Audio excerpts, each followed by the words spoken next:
বলিউড বাদশাহ শাহরুখ খান বেশ ঠান্ডা মাথার মানুষ।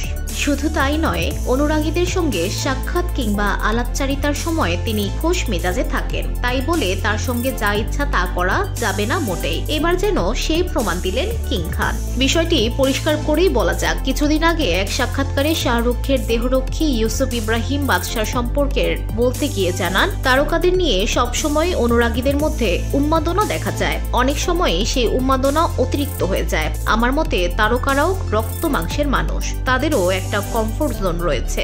এই সাক্ষাৎকারে ইউসুফ আরো বলেন, একবার বিমানবন্দরে শাহরুখের সঙ্গে সেলফি তোলার জন্য এক ভক্ত একেবারে শাহরুখের গায়ে ঝাঁপিয়ে পড়েন। শাহরুখ খুবই বিরক্ত হয়েছিলেন, জোর ধমক দিয়েছিলেন। সাধারণত এই রূপে শাহরুখকে আগে কখনো দেখা যায়নি। অনুরাগীদের বোঝা উচিত সবকিছুর একটা সীমা রয়েছে। প্রথমে ছবি তোলার জন্য ফোন নিয়ে ঝাঁপিয়ে পড়ার আগে বিনীতভাবে অনুরোধ করুন ছবি তোলা যাবে কিনা। এতটুকু ভদ্রতা তো তারকারাও আশা করে। এদিকে গত বছরের 2 নভেম্বর 59 বছরে পা দিলেন শাহরুখ। নিয়ম ভেঙে তিনি এবার মাঝরাতেই মান্নাতের ছাদ থেকে অনুরাগীদের সামনে আসেন। তার বাজি জুড়ে তখন কড়া নিরাপত্তা বেষ্টিত ছিল। তবে সারাটা দিন আর একবারও শাহরুখকে দেখতে পাননি তার অনুরাগীরা। এমনকি মুম্বাই পুলিশের তৎপরতায় মান্নাতের আশেপাশে দাঁড়াতেও পারেনি কেউ। জন্মদিনে শাহরুখকে এমন নিরাপত্তা দেওয়ার জন্য মুম্বাই পুলিশকে নিজের স্টাইলে ধন্যবাদ জানিয়েছেন শাহরুখ। মান্নাতের নিরাপত্তায় থাকা সব মুম্বাই পুলিশ কর্মীকে খাবারের বাক্স পাঠিয়েছেন বাদশাহ, আর সেই বাক্সেই লিখে দিয়েছেন